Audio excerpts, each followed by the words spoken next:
Mosquera, a.k.a. Iya Villania.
Iya Villania.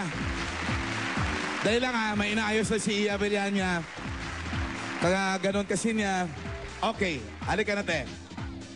Taga Cebu ka, Day. Oo, taga Cebu kayo ko. Nag-appeal ka sa audition dito. Oo. Kanos ka nag-abot? Gahapon lang sa gabi. Kagabi ka lang dumating, galing Cebu. Nag-audition kasi tayo sa Cebu. At si Iya nga nakuha. Kagabi lang siya dumating, galing sa Cebu. Ano, ginagawa mo talaga yung poi dancing professionally? Gihimo mo na? Gihimo na siya na ako gay. Practice na ako siya sa Bora. Sa Bora! Talaga? So, binabayaran ka nila ron? Hindi naman po. For free naman din yung rehearsal na ako. Ah, okay. Halika rito, Iya. Lumapit ka ng konti at bubunot tayo ng tanong mo. Narito si Seida. Super Serena ng Lipa, Batangas.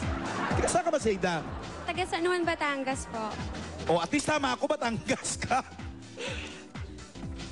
Ay, ba't kita ako bumunot? Ikaw. Si Seida kasi kinakausap ko eh. Ako tuloy yung bumunot. Alam mo, ikaw ang contestant, ha? Ano, Pinonse? Alam mo, ikaw ang contestant. Gusto mo na sumali, ha? Pangarap ko kasi to. Ano ba? Miss Shay Fernandez. Shoot your question.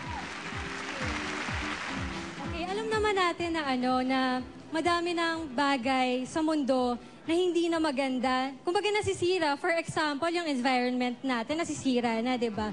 So, ang question ko, kung bibigyan ka ng pagkakataon na baguhin ang isang bagay na hindi maganda sa ating mundo, ano ito at bakit? Maraming salamat po. Ang gusto ko lang baguhin yung selfishness o pagiging sakim ng mga tao. Dahil po doon, nagkakagulo po tayo at kapwa Pilipino po ay nagpapatayan dahil lang po sa mga ganong bagay. Yun lamang po at maraming salamat. Thank you very much, Miss Iya Villania. Julia, sinong candidate number 3? Alan K, exciting talaga itong Super Serena edition natin ng KSP today. Dahil nandito na, from Sampaloc, Manila, 25 years old, may maliit na RTW sa Divisoria. At eto, may pagka-rich in culture. Dahil siya ay gagawa ng Igorot dance. Kilalanin natin ang Marian Rivera ng Manila, Mary Jane Castro. Una, kaya. Una, kaya. Ay! Una, kaya. Una, kaya. Ay! Una, kaya. Ay! Una, kaya.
na sa ating harapan si Darna, Miss Marian Rivera. Ganda mo, Neng, no? Gaano kahabang panahon ang ginugol mo sa pag-practice ng pagbuhat ng palayok? Actually, nagbubuhat po ako ng palayok pero hindi po totoo. Kagabi ko po pinractice yung totoong palayok.